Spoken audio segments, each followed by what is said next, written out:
Being a journalist means in-depth analysis that unravels hidden truths, that question the status quo and fact-checks government. These criminal elements hiding under the cloak of surveillance contractors are the APC elements. Do you have facts to prove that? Being a journalist means waking up every day with a burning desire for peace, equity, and justice for all citizens. We're being told that the choice you have is to take the lesser of two evils. It means patriotism via the prism of objectivity and accountability. It means giving my platform to the masses to discuss issues that matter to them. Some of them, if they bring budget and the budget they look, some of them sleep. They're going to ask how much we are on. I have it. Thereby shaping government policies and laws. My name is Osasu and I am the People's Journalist.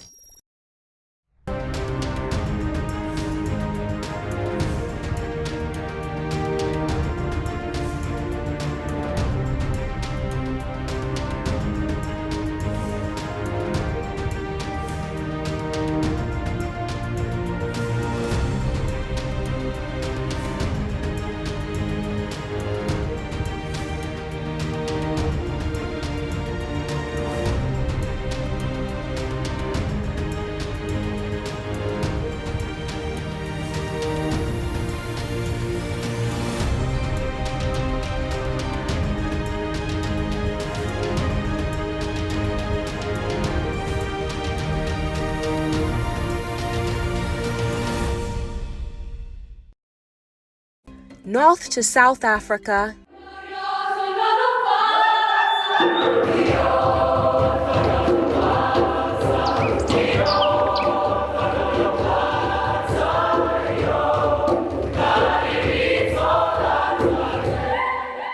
East to West Africa,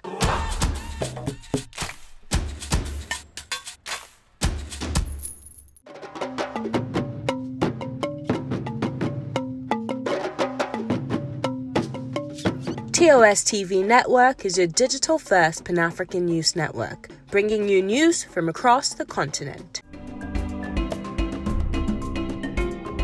Visit our website www.tostvnetwork.com and follow us on social media at TOS TV Network on Instagram, Facebook, and Twitter.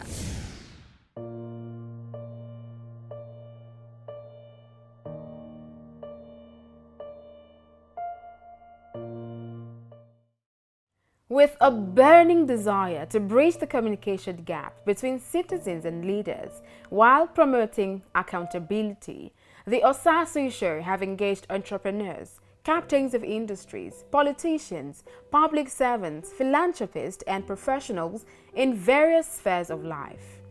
Since 2015, we have consistently built a platform that has connected Africans through information sharing while fostering cultural integration and promoting African Renaissance. For the past few months, residents and people living in Nigeria have been complaining of the excessive heat. This is one of the adverse effects of the climate change and the weather condition. We have been hearing heat wave, heat wave, heat wave. We don't know what heat wave is all about. If while we're on Earth, it can be this hot, if you go to hell, it's a big problem.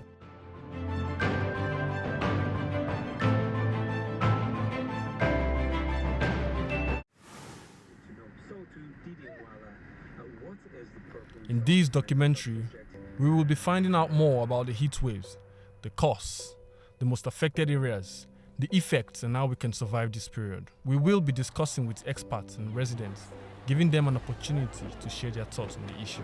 In today's episode of the Osasu Show, the beat takes us to Kenya, where we meet a band that is causing waves across East Africa.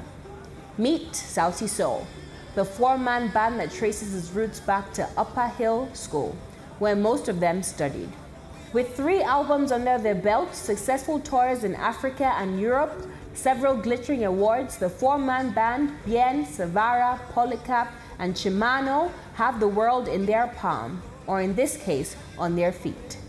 Formed in 2005, the band has gone on to record such hits as Lazizi, Awinja, and Sura Yako, to name just a few. Any economy is dependent on business investment that generates consumer spending. In Nigeria, this has led to the establishment of nearly 40 million SMEs. These SMEs, established with the aim of making profit, are also major employers of labor and equally contribute largely to the economy. Described as an all-time necessity in the private sector of any economy, with a turnover of less than 100 million naira per annum, studies by the International Finance Corporation have also shown that approximately 96% of Nigerian businesses are SMEs, compared to 53% in the US and 65% in Europe. Therefore, the establishment and proper management of SMEs is imperative.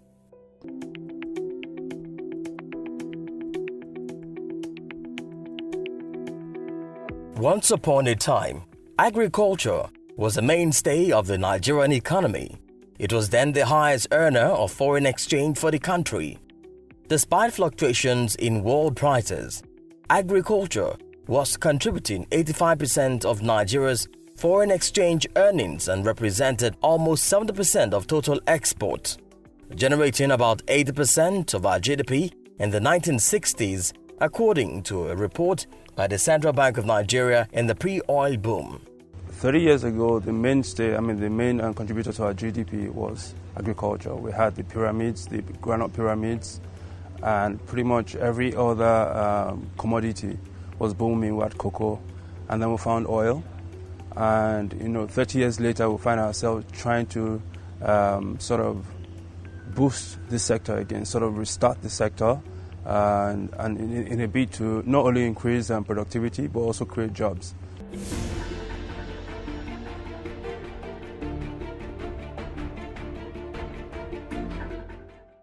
The tragedy of a woman dying during childbirth has far-reaching impact. This does not only affect her nuclear family, but the community she lives in, works, and interacts with on a daily basis. Ladi Matthias is one out of hundreds of relatives that must deal with such aftermath. She and several others are left to live their lives not knowing the reason for their loss, let alone understand how easily the cause of death could have been avoided. We define maternal deaths as the death of a woman during pregnancy or within 42 days of giving birth.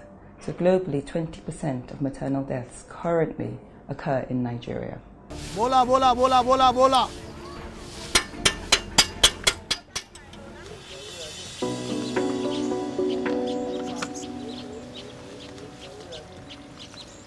Waste management and disposal is considered one of our biggest problems in Nigeria. Waste management has to do with the activities related to the management of waste from its inception to disposal. When we say the inception is just a collection.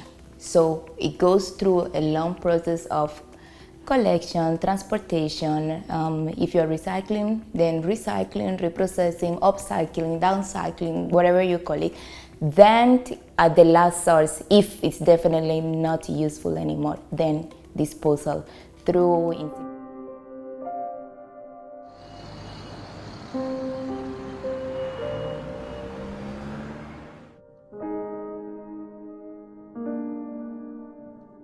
When I had these thoughts of suicide, I didn't talk to anybody about it. I actually lived with a sibling of mine, and she didn't know what was going on. I was locked in my room for days. I didn't talk about it with my friends. I didn't talk about it with any family member. Potential suicide victims are actually scared. They get to places where they want to end their lives, but they're actually scared to end their lives because they don't know what is actually even on the other side. But one of the reasons I actually stayed alive was because of my sibling. I didn't want her to go through the loss of another loved one. So I had to get myself together. I had to encourage myself.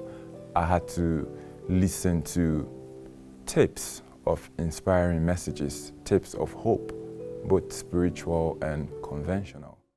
Do you know that in the 1990s, Nigerians were classified as the happiest people in the world who could never end their own lives, despite the challenges that faced the country at that time? The big question begging for urgent answers here is, when did this ugly menace of suicide begin? We have seen a lot of suicide cases coming up on social media, and then the emergence of social media also has tended to highlight the problem, in the sense that 10, 20 years ago, if people kill themselves in Sokoto, in Calabar, in Bubura, we don't get to hear. But practically every suicide case today, almost every suicide case, we're getting to hear, because once somebody knows that has a social media platform, then it posts the fact that so person just committed suicide. So there are two dimensions to it. One is that perhaps indeed there is an increase in the cases of suicide. The other dimension to it is that we are beginning to hear of and know of the cases of suicide much more than was possible before the era of social media. Welcome back to the program. Now we show you a documentary prepared by TOS TV network highlighting the rape culture here in Nigeria. We hear from activists and people who play a significant role in combating this heinous crime against the vulnerable population in our societies. Don't go anywhere. It promises to be a very educative episode. Violence is a rite of passage for women and girls in Nigeria. That there is no way you would grow up in this country as a girl before the age of 18, and that you...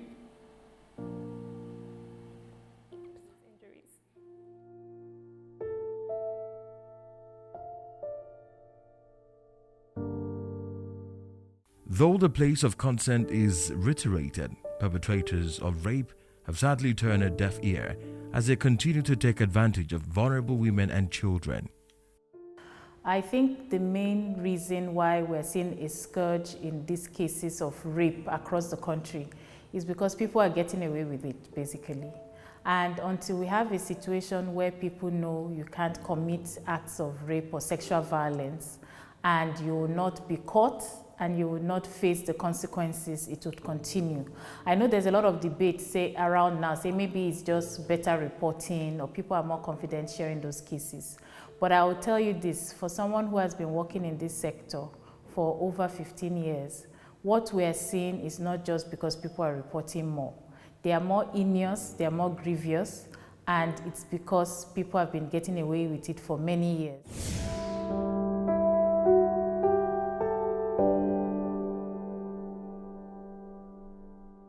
With over 63 civil society organizations set up on the premise of different mandates in Nigeria today, CSOs have established themselves as a third sector in our society, advocating for good governance, expressing public opinions of Nigerians to the government, and continuously holding them accountable.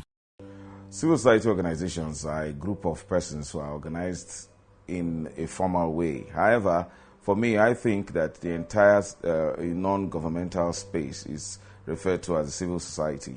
But when it comes to an organization, it includes any group of persons who come together for a particular cause. And it doesn't necessarily mean they have to be formal. They operate informally, unlike NGOs that possess a lot of technical expertise in the cause for which they work, and they're more professional.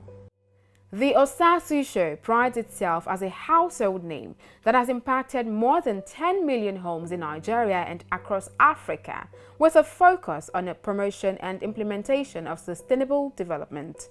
With a passion to deliver riveting, informative, and educative content, the Osasu show has continued to provide information from state actors to non-state actors and vice versa, with the resolve to prefer implementable solutions to economic, political, social, and environmental issues. Today we explore the role of development partners in Nigeria. For as far back as I can remember, development partners have always had a stake in the growth and development of our dear nation. Today I'll be speaking to the Resident Program Director, Sentel Browns of the International Republican Institute, IRI.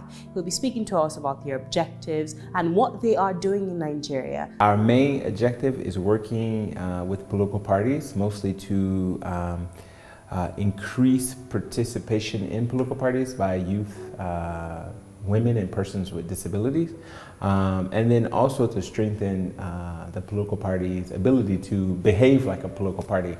So that's what we have been doing since 1999. You know, if you look back over the course of those years, there's been some success, maybe some places where we need to work on.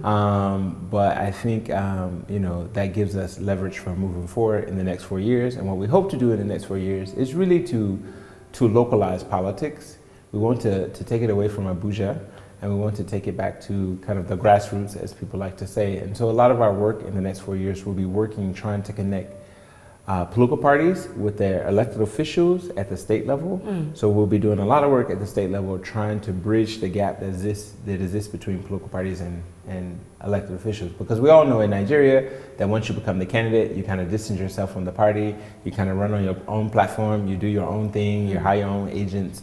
And so what we want to do is create greater synergy between the political party and the elected official. We sat with Nigeria's Honorable Minister of Health, Professor Isaac Adewale, to discuss the increasing rate in child and maternal mortality. We also paid a visit to Garki Hospital, where we discussed with pediatricians and gynecologists on the way Nigeria can curb this increasing trend. Later on in this episode, we visited an internally displaced persons camp in Area 1 Abuja, where we spoke with displaced women who were unable to afford adequate antenatal care. Take a look. Is there any such thing as free healthcare in Nigeria? We pretend to be doing that, but it's just all pretense, maybe for political reasons. Why is it that in the 21st century, Nigeria doesn't have affordable and quality healthcare for the poor? Well, it's quite a challenging thing for us as a nation.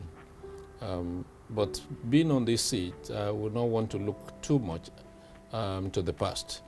Because when you look too much into the past, you are not going to make much progress. But as a new administration that is people-oriented, that is deeply committed to developing pro-poor programs, we will redress the injustice of the past. In your opinion, what are 3 major obstacles affecting the power sector in Nigeria? I think one of the major things is financing. You see a lot of the distribution companies having problems, first with collections, having been over leveraged in terms of how those assets were bought and sold. Many of them haven't quite been able to get enough of their customer base paying in a way that can help them, you know, pay back their loans in good time. The other thing that has happened over time is a lot of the inconsistent policies that we've had. I think that's changing. I think the policy framework in the sector is clearer now.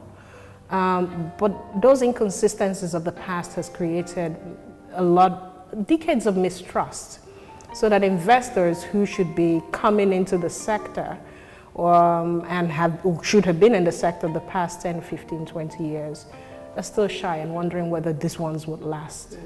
And then I think the last one, the third one, I think is the general economy and FX problems. People are worried about if they bring their investments into Nigeria, how do they repatriate it out? How do they get financing in dollars and then, you know, have to start paying back the money? All of those things that general investors worry about in other sectors. That also affects the power sector. So we can group all those 3 problems into financing. Yes. I recently had a conversation with a colleague of mine, and she revealed to me that we actually generate enough power, but the distribution is where the issue is in Nigeria. So that means we're generating enough power to distribute to the entire country, but we're not doing that because of proper billing and balancing, right? I think the weakest link in the power value chain is in the transmission sector.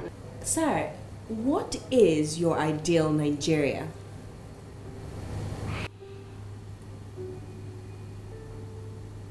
I want to see, by the grace of God, a united Nigeria. A Nigeria whose people will be their brothers' keepers. A peaceful Nigeria. A Nigeria where peace will reign and where there will be peace and stability the prerequisites of development. I want to see a Nigeria where, regardless of our differences in culture, in religion, we will all respect one another, will cooperate with one another, and we will work together in order to move the country forward. As a television program, the Osasu Show have remained undaunted in the pursuit of our vision and drive for excellence in adapting to various seasons and times by employing cutting-edge digital technology to curate and share our contents with our ever-engaging audience who are interested in high-level policy implementation dialogues, current affairs, and news on sustainable development. Thank you for having me, my dear doctor. I appreciate all the work that you're doing to continue the conversation. Really, we're at a critical time in the history of Africa, and it is your world. You, the youth of Africa, this is your world. Our job as your elders, we know we have messed up this Africa for you, but we would like to fix it and make it right. If we can't finish the job, at least when we leave this earth, we want to be able to say to you children, this is what we have done. There was a problem in our village, and this is where you need to pick up.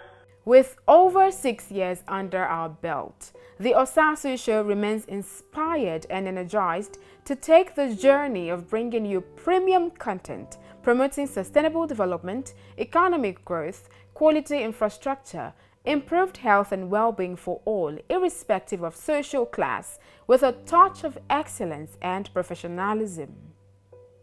I watched the Osasu Show. I really like that part of the interview where she really asks of direct questions, especially to the politicians. That of the Minister of Transport, Rotimi Amechi.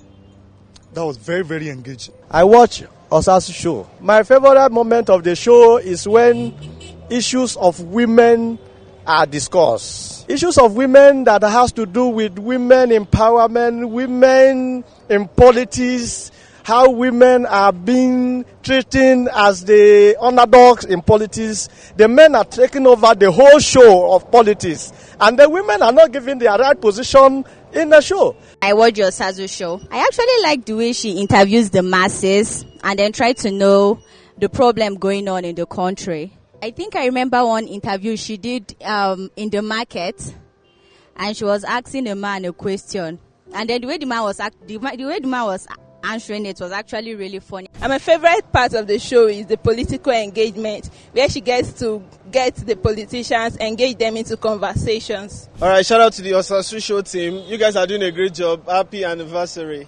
I love what you guys are doing. You guys are really amazing, and I wish you all the best in the next coming year. Thank you very much, my good friend Osasu Igbenedion.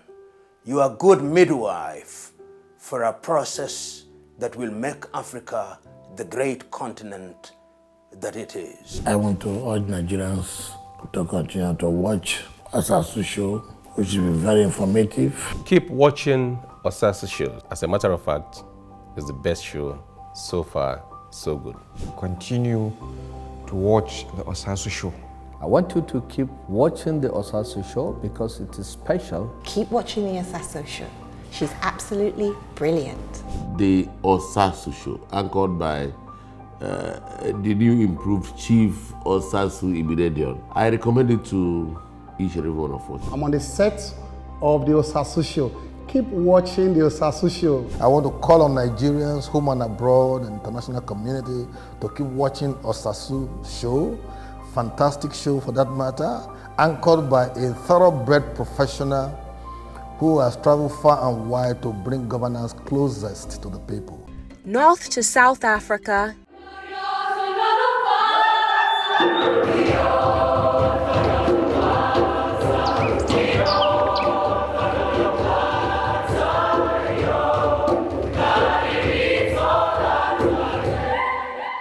East to West Africa,